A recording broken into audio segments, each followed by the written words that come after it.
John, so I guess this is the motor. We were just talking about the window motors and the small window motor, and you said that that wasn't the one that the TUV people tested.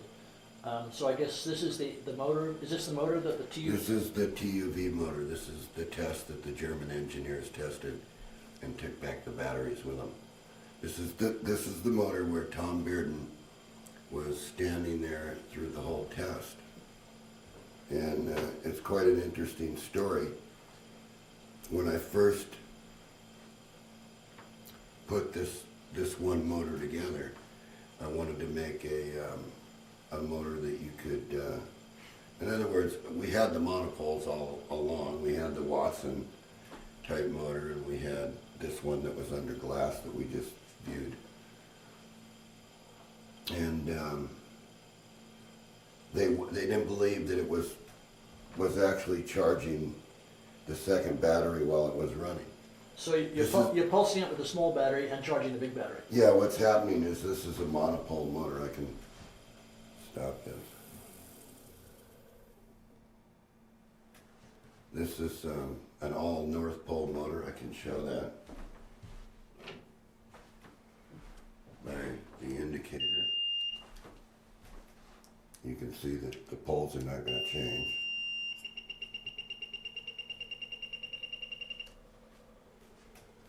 All right, now if you listen very closely, I'll try to get close to this.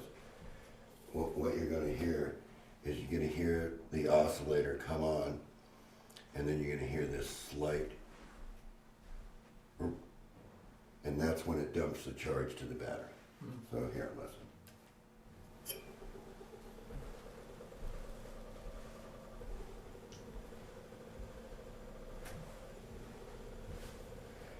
When it drops down like that, that's when the charge that's in these capacitors. So I don't want to confuse this motor with what's on the monopole groups or anything like that, because this is the capacitive discharge one. This is the Watson motor. This is how you would do the Watson motor with a capacitive discharge. But to do that, you have to have some kind of way to contact that, to run this solid state switch here that's in this block of plastic. And then that charge is dumped to this battery. Now, if you notice, this is a 5 amp hour battery, and this is a 12 amp hour battery that I'm charging. So I'm like charging double capacity on the battery. So they didn't believe me, and they hired BTI, which was Bedini Technology. They hired TUV because they thought that the German firm would be much more reputable than the American firm, which would have been UL. And TUV is a big... TUV is a big testing laboratory of all kinds of things in Germany: cars, motors, boats, engines. Industry standard. Yeah, industry standard. So Gary hired TUV at about $35,000. And then we also hired Tom Bedini to come out and present the theory. And Tom says, I don't need anything. I'm just going to do it, right? So away came Tom Bedini. And I said, well, Tom, if you come out here, I'll just buy you that digital scope that you want.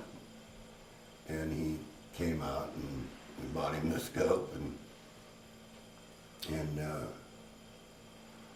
what happened was that they made us construct a Faraday cage, a complete copper Faraday cage, which was contained everything in this Faraday cage. And after extensive research on the bench top, actually made Gary scrape off the paint on the bench top because they wanted to make sure there were no hidden wires. After filming and taking photographs of underneath the bench and then moving the bench to different places, right? Thinking that John hid some pancake coil or something in the cement and this was going to keep this thing going. Well, we wanted to run out the string And what I mean by run out the string was, we wanted to start with a fresh battery and 5 discharge batteries, which shows up in the report. And I think at the end, all the batteries were right up, you know, very close to what I started with. And it was kind of unique because every night the TUV engineer would lock this in a lock box, the whole thing. He would take all the pieces and lock them in a box, and they had a TUV van, they had a van that Gary got for him, actually had to take him from the airport. And then that van was locked up in the bay next door, and nobody had the keys to the bay next door. And then the very following morning, when everybody was there, we would walk to the van, we would get this out, we would put it back in the Faraday cage, and the test would start over again. And of course, Tom always looked at him kind of funny, you know, like, come on, you know, this guy doesn't cheat. I mean, he just builds this stuff, and there it is, right? But after about 4 or 5 days and about 35 to close to 40,000, I think, with meals and everything,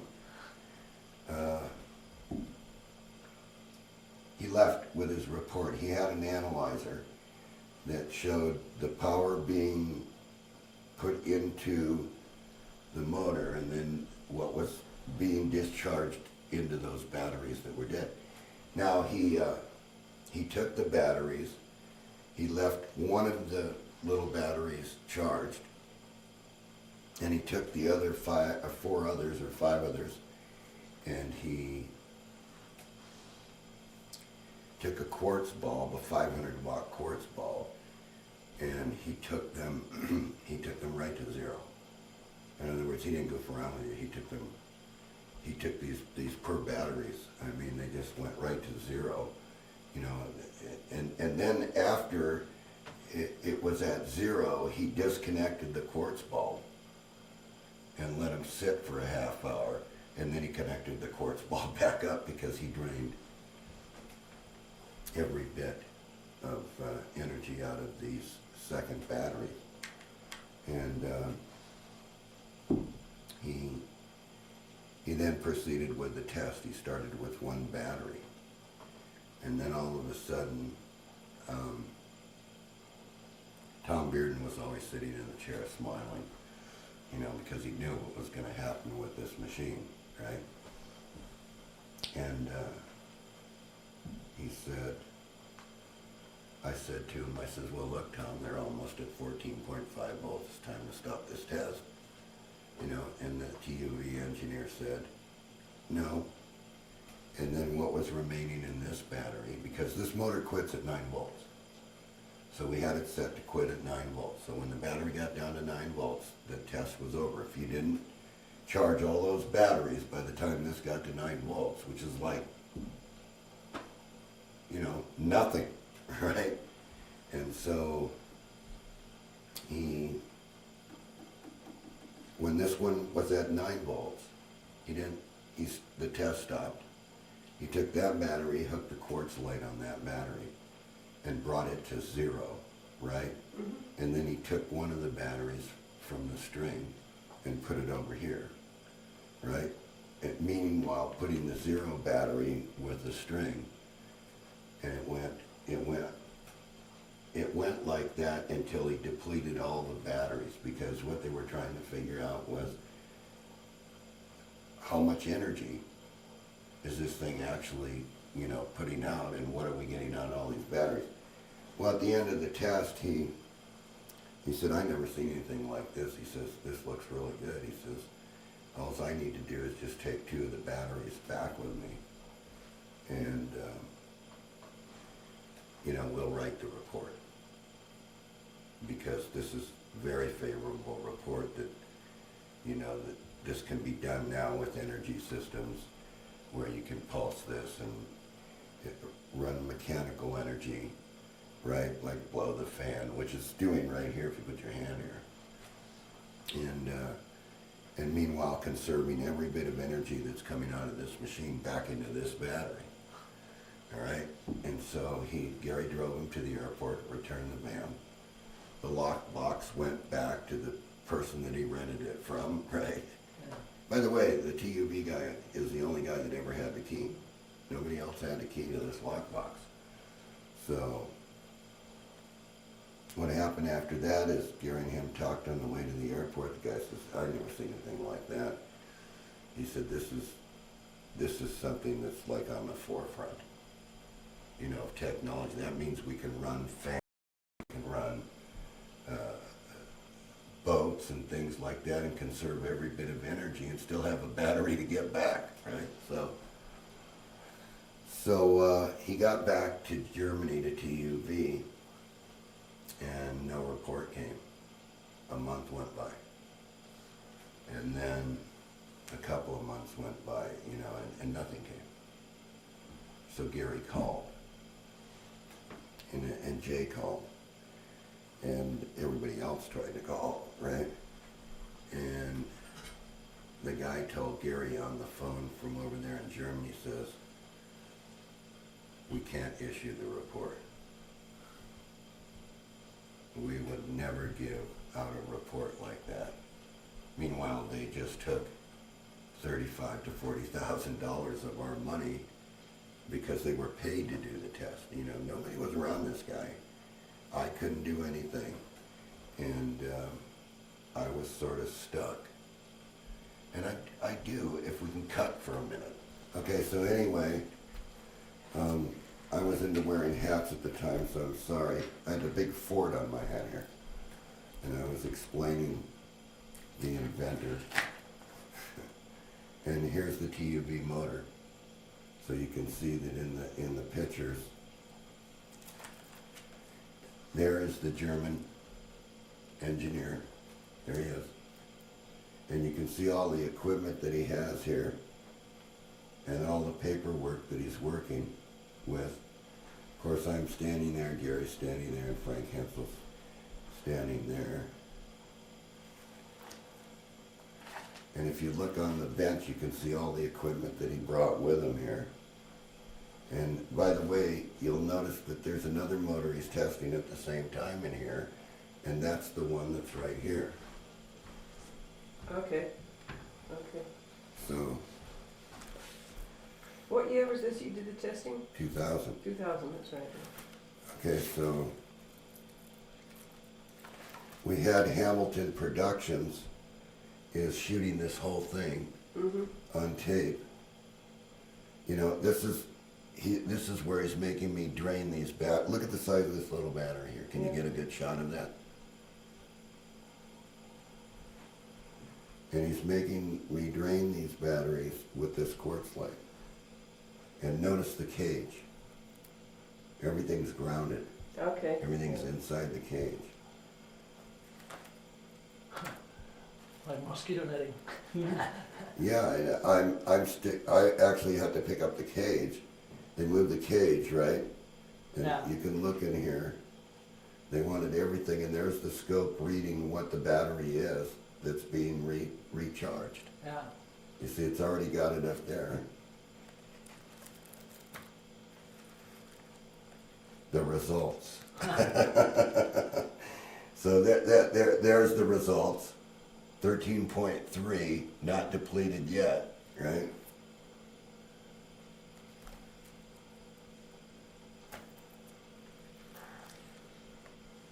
The worried look from the TUV scientist, right?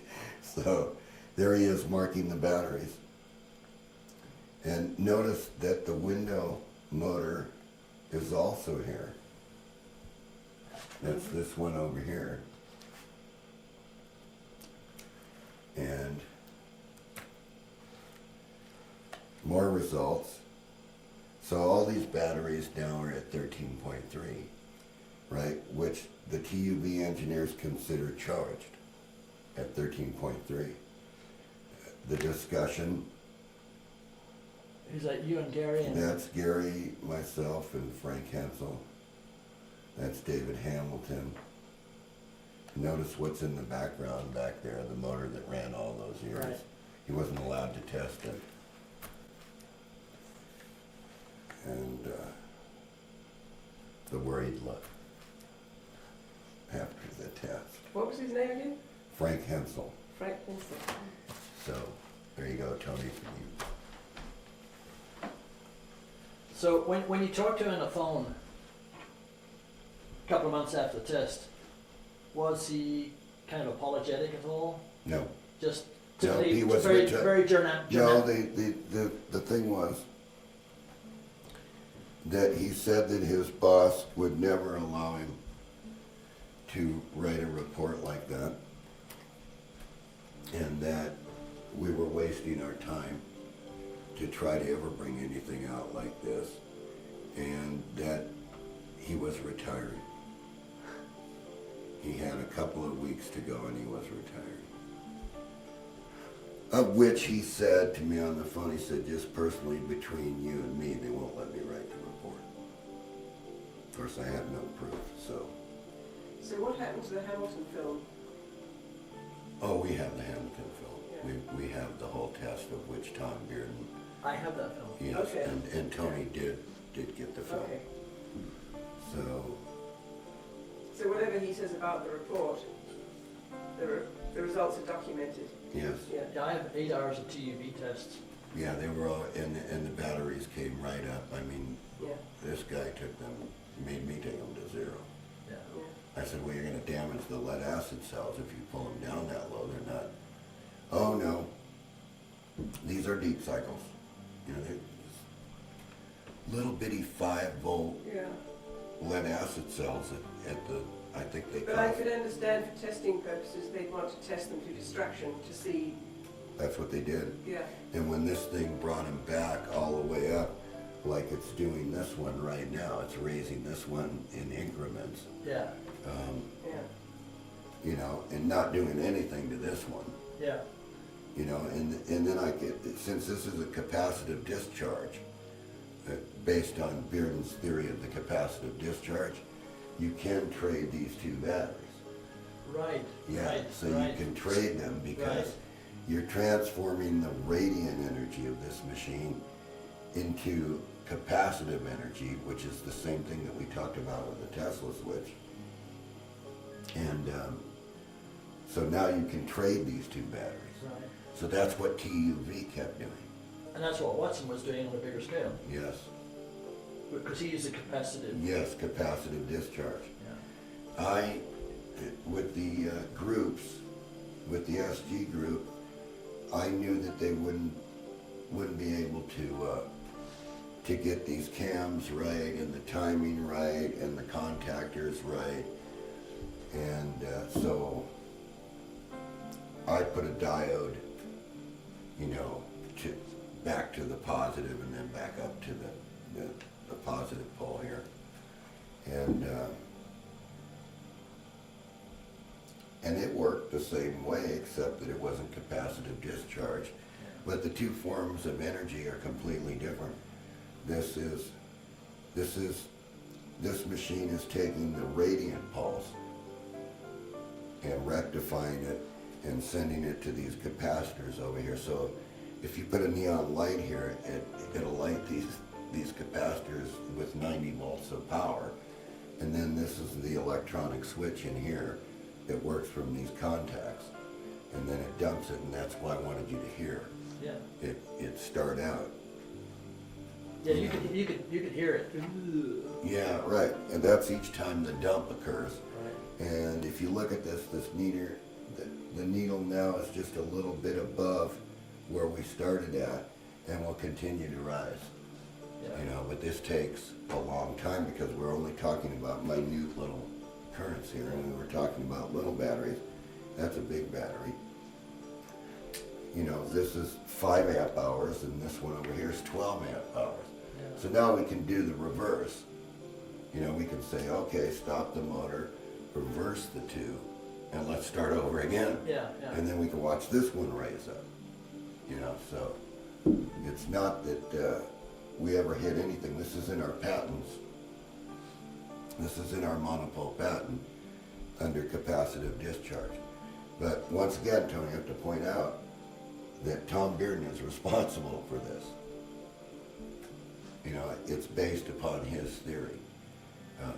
I call it radiant. Tom Bearden calls it negative energy.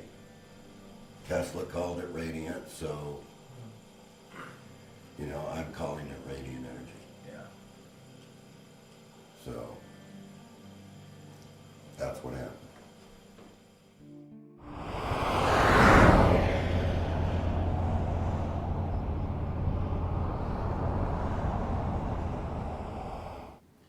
So how did you first get involved with the Bedinis?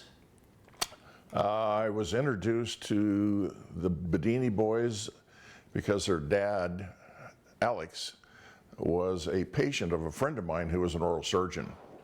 And the oral surgeon and I had been friends for a number of years, and so he called me one day and said, I want you to meet John and Gary Bedini.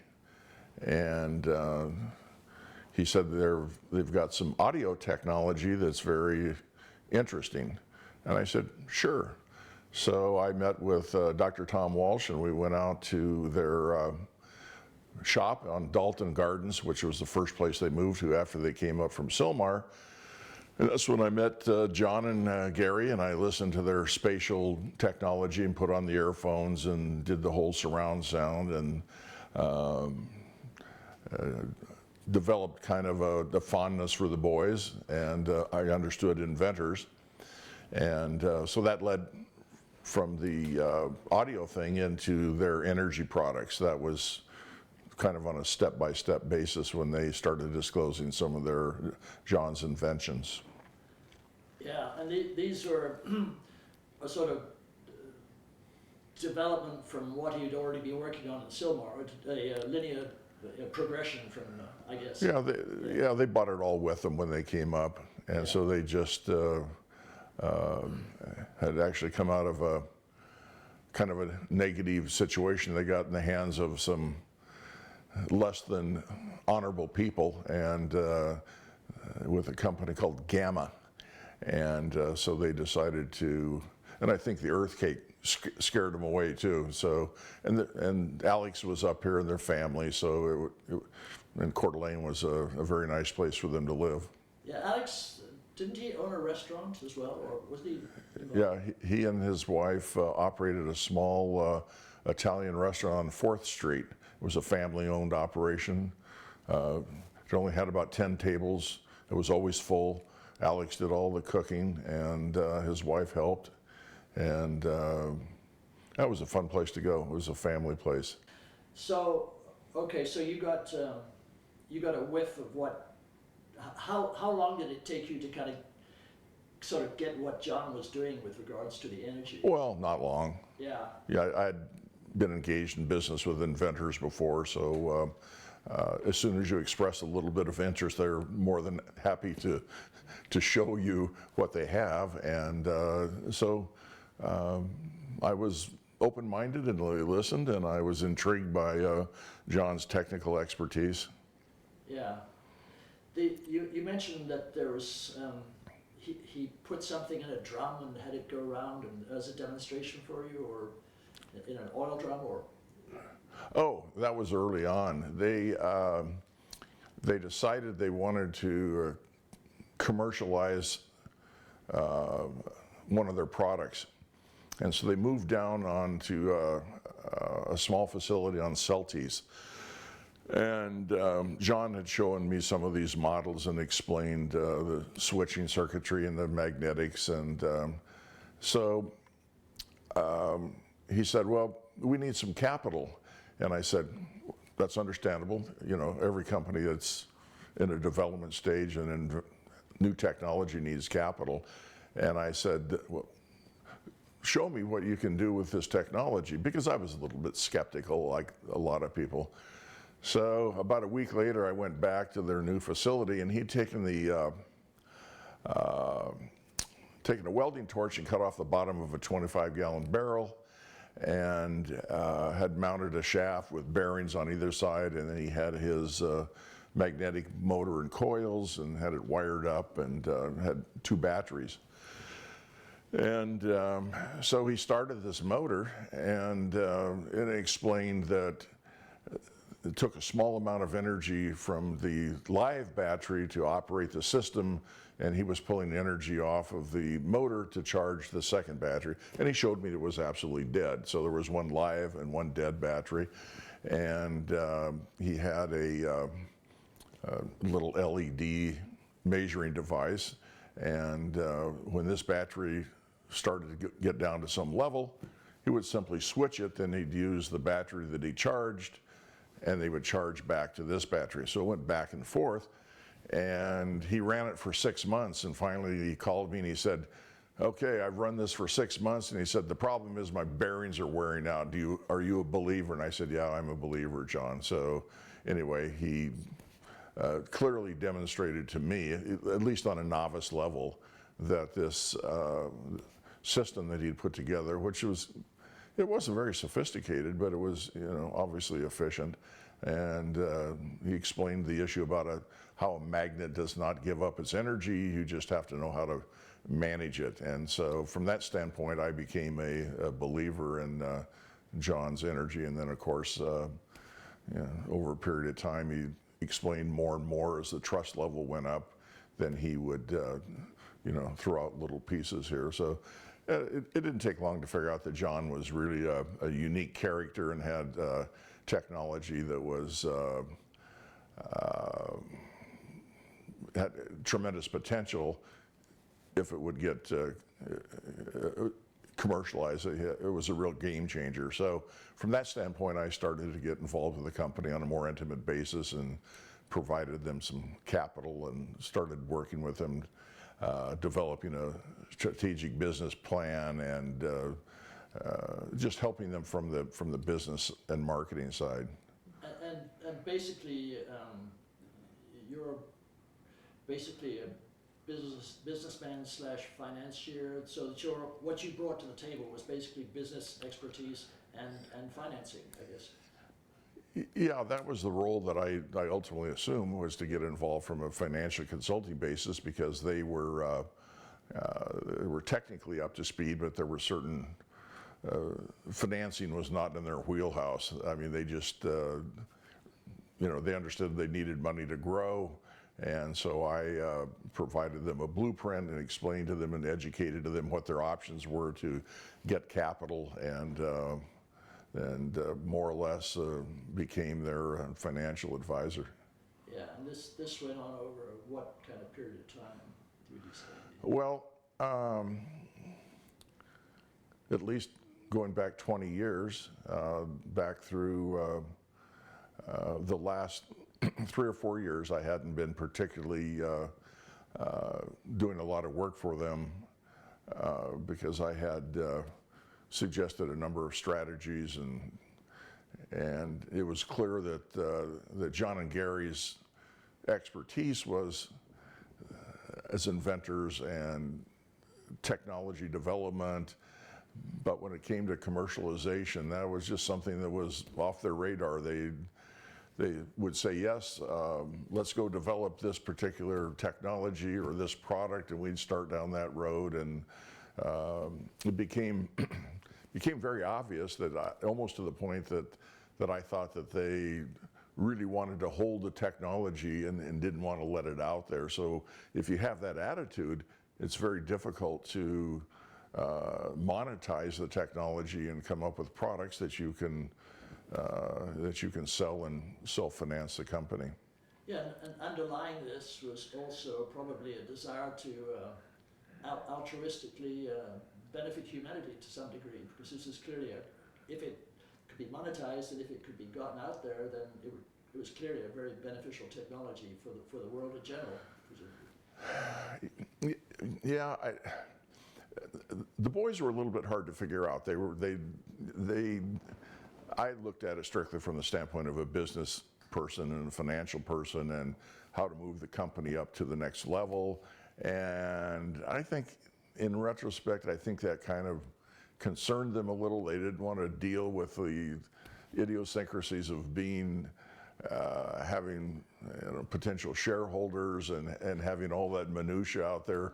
They just were comfortable on the prototype bench and making gadgets, and they did have some small products, as you know. They had their battery rejuvenation system and their water lights, and they've always managed to be able to have enough products to sell to keep the lights on. And I'm sitting here saying, here's an option. If you take this project or this product and you do this, this, and this, here's the blueprint. Here's how you can take it to the next level. And that didn't seem to interest them particularly. I think they had this nice little cozy cocoon, and they liked to operate within that. And on the other hand, they didn't. They just weren't motivated to do a lot of commercial products. I had a hard time relating to that as a businessman, and so we had some, not differences of opinion, but different styles of the way that I could see the company going, and they just loved R&D. That's where their heart and soul was. Yeah, and talking about the smaller things that they did, I believe you said that John built a toy for your daughter to take to school. Well, It was yeah, that was interesting. When my daughter was in the 8th grade out at Meade Junior High, she had to come up with a science fair project. So logically, I'm sitting here saying, wait a minute, I got this tremendous resource over here called John Bedini, who's kind of a wizard with electronics. So we went over there, and John came up with a very small battery, and he could fabricate anything. If he could get an idea at midnight and come down to the shop, and by 8 o'clock the next morning he'd have a prototype. So John came up with a contraption. It wasn't really a contraption. It was a rotary motor that had the typical coil and had a small rheostat and a small battery. But what he did was he strung a whole series of LEDs in the area around the generator, and they were not wired, they were freestanding. All the LEDs were wired together in a loop, and so when you would turn the motor on, it would spin and it would create a force field around the motor, and he had figured out how to tap that. So if he would adjust it, and if the rotation of the toy, I would call it, was slow, then the LEDs would flicker. And then if he speeded it up, the whole thing would light up like a Christmas tree. And so when she took, we did a write-up, and she took it out to her science fair, and the 8th grade teacher was absolutely beside himself. He swore there was some trick. There was no wire to the LED loop. It was just sitting there freestanding, but it would light up. And he kept looking underneath the device and around it, and he was totally befuddled. And he said, you can't power lights like this if it's not connected. He just couldn't get his head around the fact that there was no connecting wire between the LED and the motor. She won first place. And I'm sure that to this day and age, he's probably still scratching his head.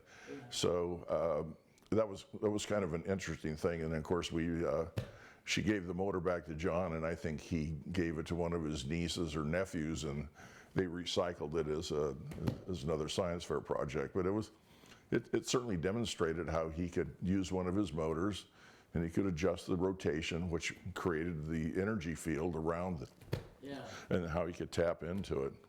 Yeah. So in an effort to validate what John was actually doing, I mean, you'd seen this on the bench, and you'd heard the stories, and you'd looked at the amp meters and voltmeters and so forth, but in order to take it to interest more investors and to validate the whole process, I think you were the impetus behind getting it more professionally tested. Well, anytime you have a disruptive technology, and I think that's what John had, you need outside validation. So we first initially started with a professor at Gonzaga University, and we invited him over to take a look at it, and John went through his whole routine and explained it, and for some reason, I think the guy understood it, but when we asked him to write an independent report, he backed totally away from it. So then I said, well, John, we need to get really serious about this. And I said, I'll actually finance it, but I said, let's hire an independent analysis by TÜV, which is a testing group that's based in Germany, but they have offices here. So we tracked down TÜV, and I got on the phone and negotiated a fee. I think it started out as $5,000, and they would fly up one of their electrical engineers and they would do the testing. And as it turned out, this gentleman was in their San Diego office, and so we flew up, and I picked him up at the airport and hauled him over to Bedinis, and John spent most of the day with him, and we took him out to dinner at the Coeur d'Alene Hotel, and he was staying at the airport, so I brought him back after dinner, and he was skeptical at first, but he went through it, and I think John explained it and went through the circuitry and what happens, and by the time we were having dinner, it appeared that the light had really gone on, and this guy was understanding the cycling and the switching of the polarity of the motor, and how, in fact, John was able to pull the energy off and put it into a battery. And John made it very clear, this is not a perpetual motion machine. You need energy to use it. And as long as you have a storage device, there's a net energy gain. And most of his bench work would suggest that his system would generate 4 times the amount of energy that you put into it, possibly 5 under certain circumstances, depending upon the efficiency of the motor and technical things that I probably didn't understand. Yeah. But anyway, that I was really encouraged, because I figured if TÜV came in and would write this report and were accurate about it, that would be the key to the vault, financially speaking, that we could go out and put together the additional capital and then commercialize it. So I was very hopeful that this, I can't remember Frank's last name, but Hensel. What's that? Hensel, H. You're right, Frank Hensel, yeah. So anyway, he and John had subsequent conversations. I don't think I spoke to Frank after that initial meeting. They wanted to get some examples of John's motor to ship down and they could test it. And then John told me, John was intellectually a very honest guy. He didn't embellish things, and he had some strange attitudes, but I mean, he told it like it was. And Frank just basically called up and said, I can't, based on the information, I've submitted it to the office in Germany, and we can't put our name on this. And he didn't come right out and say it, but I think the implication was, if you sign this document and this report, you probably should start looking for another job. Something to that effect. Or I don't think it was a direct threat, but I just think that TÜV didn't want to have any part of this, any part of John's technology. So I'm not even sure, I can't remember, I'm not even sure they even ever issued a report, or they may have issued one that was very benign. I asked Gary about it. He said that he got nothing. He what? He said he got nothing from TÜV. Yeah, I think they just took our $5,000 and said, adios, guys. I think they just, which was totally different than, when I dropped, and I picked up Frank the next morning and took him to the airport. He was very positive and said he was enlightened and he understood this, and this was a game changer, and he was, and Frank was a bright guy. I mean, you don't work for that entity unless you're highly qualified. And so when I put him on the plane, I thought, wow, this is going to be a major breakthrough for us, because now we have validation from somebody the world will pay attention to. They wouldn't write the report. Yeah. Who received the news that they wouldn't write the report? Was that John or Gary or you or? No, they were in communication together, and I think Gary kept calling Frank, and they were apparently doing some testing and doing the switching of the units and measuring the voltage, and I'm pretty sure that Gary got the information and just said that that they were not prepared to issue any kind of report. Yeah. And Gary said, well, we paid for a report. I'm surprised Gary didn't ask you to send the money back. I was going to ask, did they ask for a refund? Yeah, we didn't do that. So anyway, then I met with John and Gary, and I said, well, we did what we were supposed to do. That was the right path to prove the technology, but we picked the wrong person to validate it. And of course, John said, "Oh, I told you so. I knew they wouldn't do it." And I said, "Okay, John, you're right." So anyway, they continued to to develop different projects and different technology, and they went into the solar side. They were purely research. That was their area of interest, and when it came to commercializing something, or marketing or anything, it just wasn't a priority. So I tried to move them in certain directions and different strategies, from the toys to the joint venture with a German company, and they always made enough products to meet the payroll. Yeah.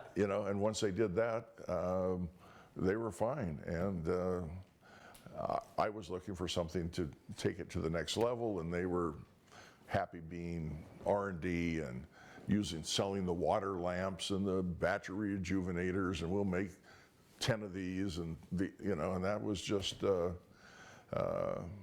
was their comfort zone. So the last 3 or 4 years, I had just got to the point where saying, well, I'm not going to move them out of this.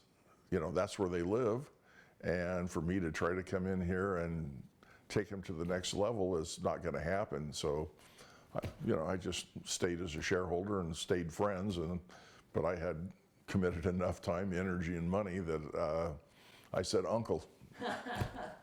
So anyway. And just hoping for the future that some seeds that they planted might still germinate, I guess. Well, I still think it's a disruptive technology, and hopefully there's some people out there that are smart enough to have either interfaced with John before he passed, or can put together his notes or take his projects and reverse engineer them. That'd be a nice legacy for John if somebody would pick up his technology and actually take it to the next level. Yeah. Hopefully there's some smart people out there that are intrigued enough that they'll try to pick it up and run with it. Yeah. Do you have any questions, or do you have any questions? No. I think it was great. Just tell it like it is. No, I think that was fabulous. Yeah. I'm happy if you're happy. 23 minutes on them. Yeah. Fabulous. Yeah. No, I appreciate that. That's. Well, I hope it helps you. Well, what's kind of interesting is that we've actually tracked down Frank. Yeah. He's in retirement. Oh. Yeah, and I haven't called him yet. I don't know whether he's under an NDA or some kind of. Do you know what my recommendation is? What? You read body language. You're an old pro. You need to not let him answer you on the telephone. I know. You need to make an effort to go one-on-one with him. Yeah. And at this point, I think he'll still sidestep it. Yeah, you never know. I mean. That's been a long time ago. I'm sure he still remembers it. Oh yeah. I would say, hey, how about if I just buy you lunch? Yeah. I'm not even sure I'd tell him it's about Bedini. He might just say, oh, there's an area I don't want to go into. Because I think he really, I think he felt bad that he didn't deliver. Yeah, I'm sure he does, you know, yeah. Yeah. It's pretty hard to come up with an excuse about why I'm cruising around and bump into him. You know, I have to think that one through. So I wonder how old he must be our age. I think I he don't know. might even have been a couple years older I than think- me. I don't know. I don't know. He's probably early 70s. I think we figured out 72. My- Just a young fellow, yeah, just a kid. just a kid. He's still alive. Well, Because I got a private investigator onto it. They went down to the DMV and got his driving license photo, and I said, yeah, that's the guy. So, I don't know. I didn't get to know him well enough to be able to give you any insight as far as how he might reflect that. yeah. He might just say, oh, that was just bullshit and a total fraud, and, you know, I don't know. No, because I have old Hamilton's film of the test, so you can't say the test didn't work, you know.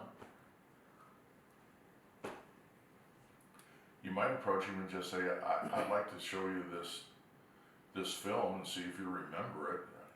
Yeah, Just, I've always been, you can tell him I was a friend of John Bedini's and I know he did some testing and just, I have a piece of film I'd just like to have you look at and see if what you recall about it. yeah, I would just low key it. yeah. No, I've been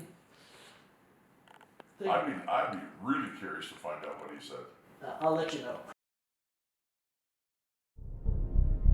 In 2018, our representative met with Frank Hensel in retirement.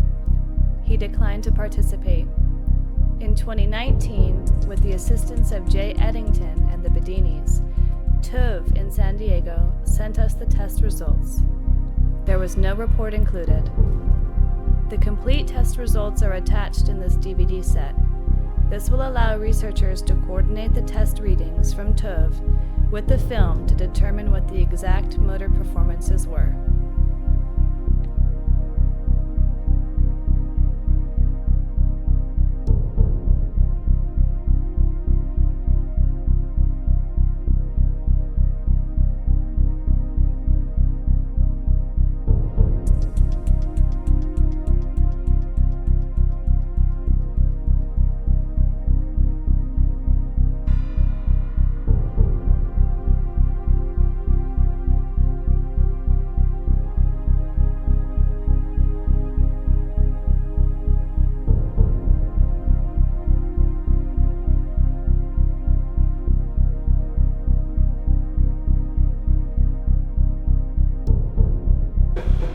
Frank, is there anything you'd like to say on camera in the last 5 minutes of the tape?